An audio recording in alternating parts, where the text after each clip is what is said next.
Good evening, folks. It's Nigel, Excellent Books. We're in this beautiful river valley here. There's the stream, look. Limestone valley. The stream running through it. Green wigwam is mine.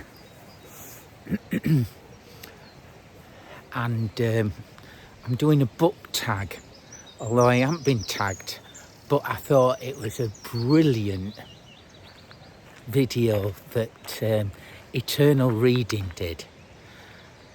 I've been on the Pennine Way now for just over a week, so I'm halfway up, so a week,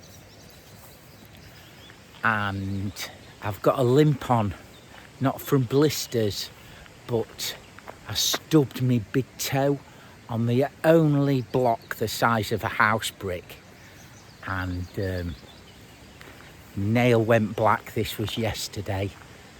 I thought this morning it would have come off, but it didn't.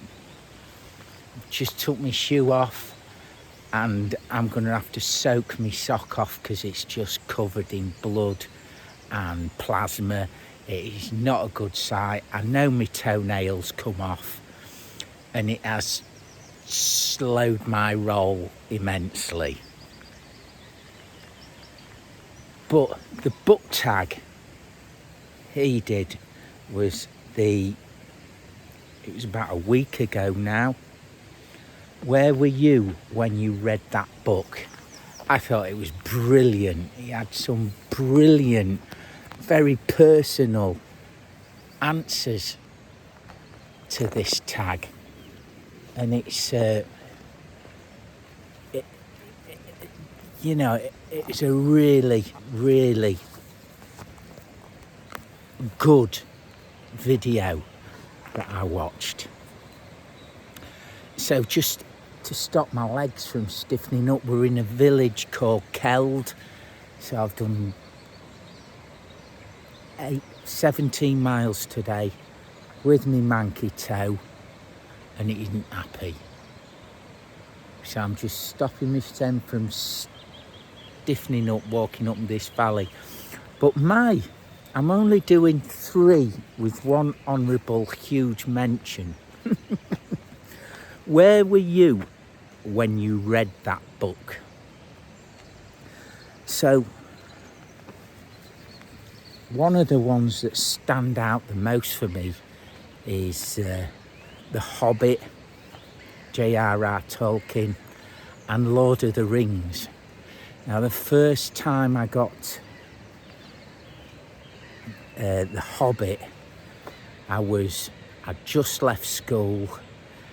I was very into me climbing. I'd go off on train trips, camping with mates. We'd go climbing, and it was just a massive adventure. We didn't do anything particularly hard climbing wise, but it was just a group of 4 of us, me and another kid mainly. He was a delinquent the same as I was, and we just got the train to Sheffield, because I'm not originally from there, and then bussed it out to the Derbyshire Peak District, and we just went climbing and walking and having fantastic adventures, just like Lord of the Rings. I mean, and I first read that book on one of them trips, and I thought it was incredible. And a couple of years later, I ended up getting Lord of the Rings, and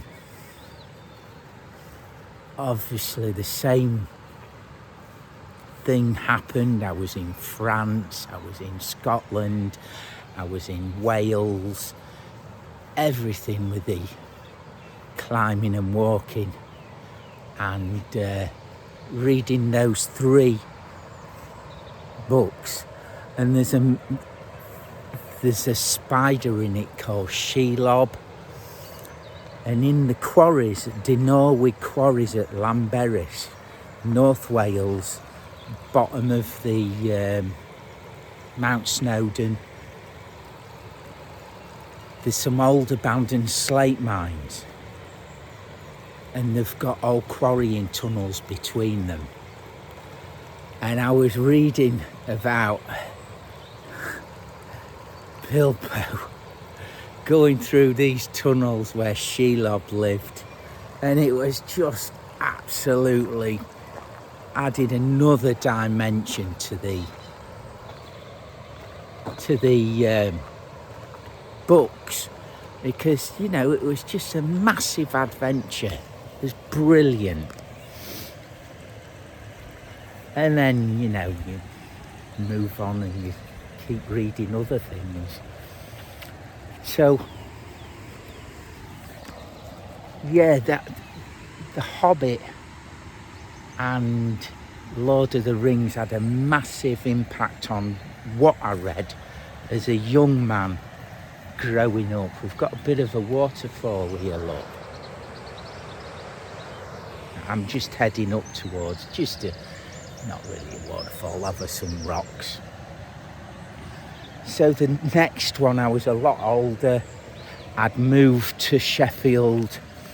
I was climbing full time, and I knew a couple of people who worked about, and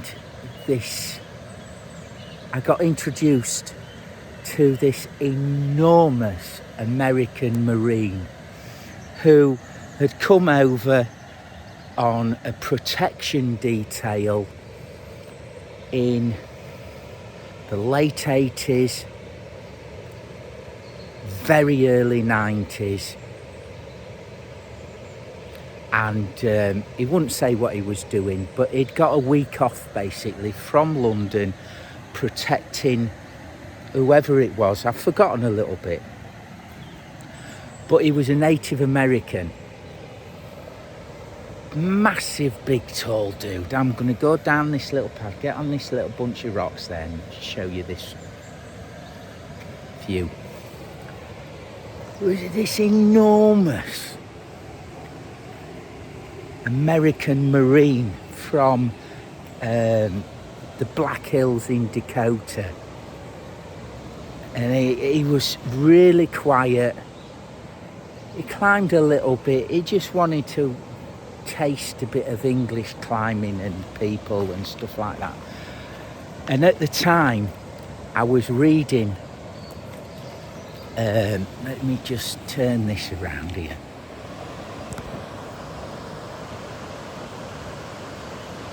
A little waterfall for you halfway up. There's a swimming hole. I'll go along this bank in here and see if we can get to it. So we'll head this way. So at the time I was reading One Flew Over the Cuckoo's Nest by Ken Kesey, and obviously in that there's a Native American chief, I think he's called, and he's an enormous bloke. He doesn't speak. Well, the size of him compared to, you know, in the film, compared to Jack Nicholson. That's how I equate the book and then the movie. I watched it slightly after when he'd gone.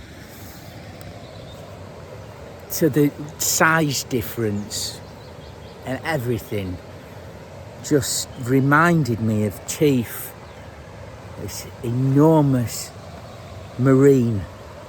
I think he played American football and then got injured or something, and he ended up joining the Marines. And I've just got to watch me toe. And we went climbing one day, and there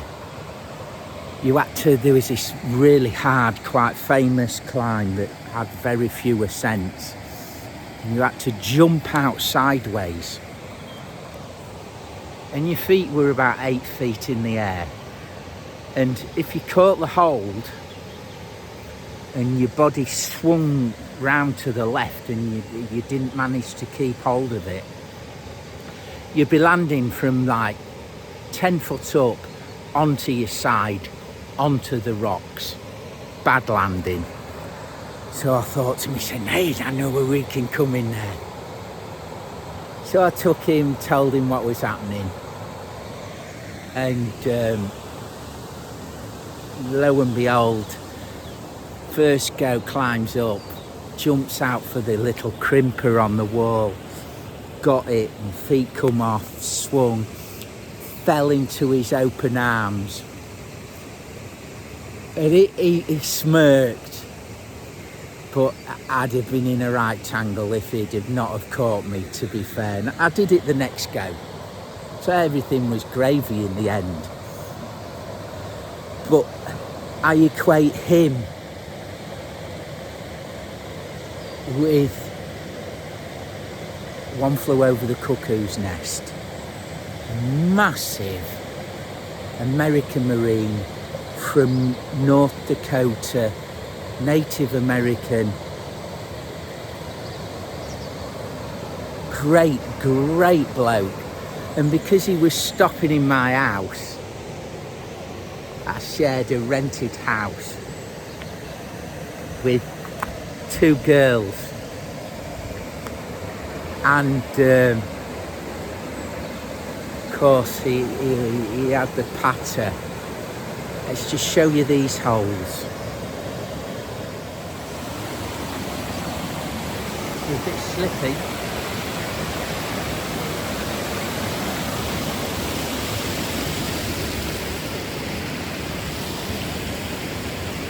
Swimmer.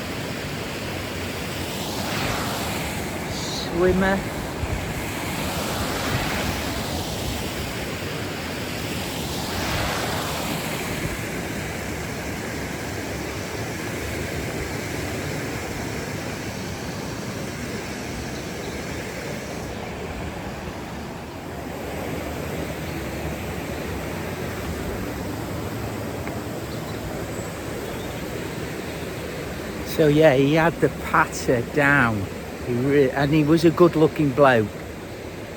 You know, one of them really big, good looking bastards. So of course he was stopping with me for a week, and he ended up sleeping with both the girls in the house. They both fell in love with him, and then he was gone. You know? Lucky bastard. But that's how I equate.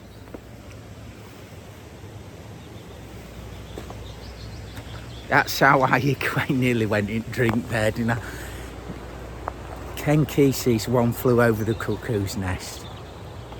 Good times, man. Good times. It's the third book. The third book, I've talked about it before, and it changed my whole trajectory of reading for years and years and years and years and years. I have shown it. It's a little green book up in the attic.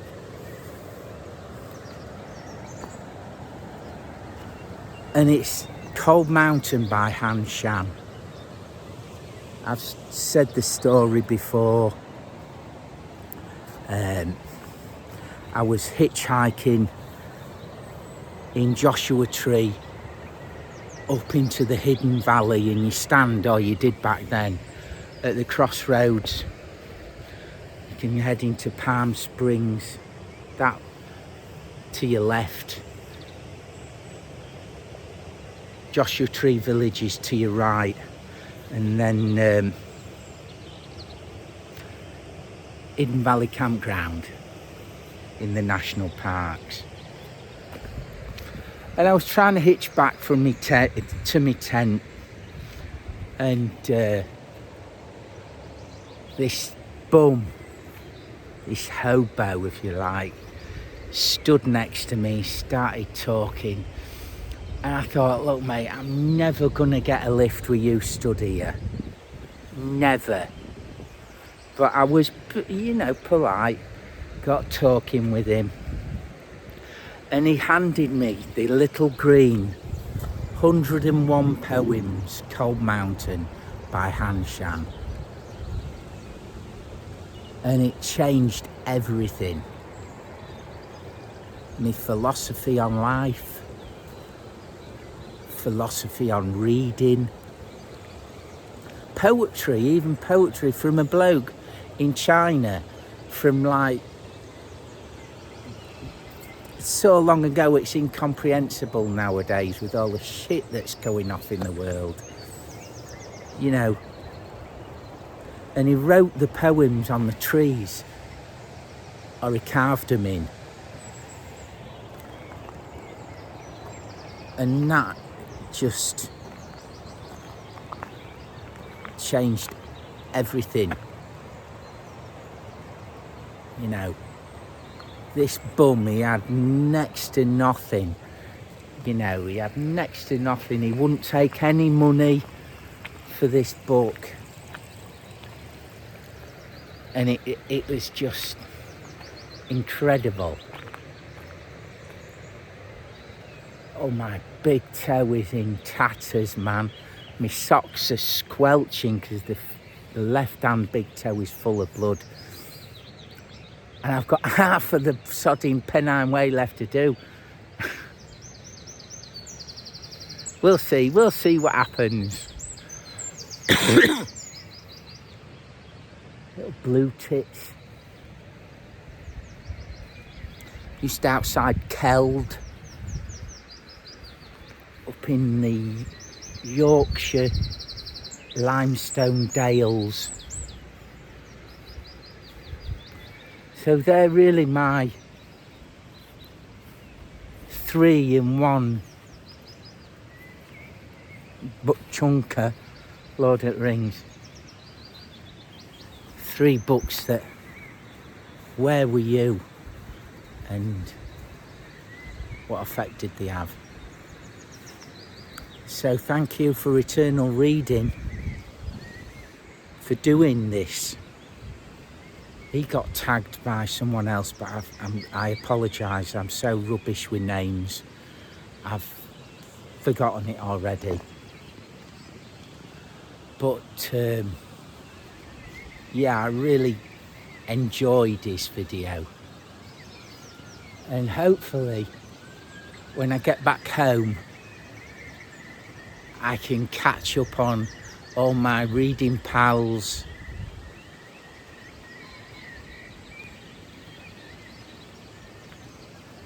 And see what everyone's doing. I'll see you all later. Keep gorgeous, keep reading, and don't stub your toe.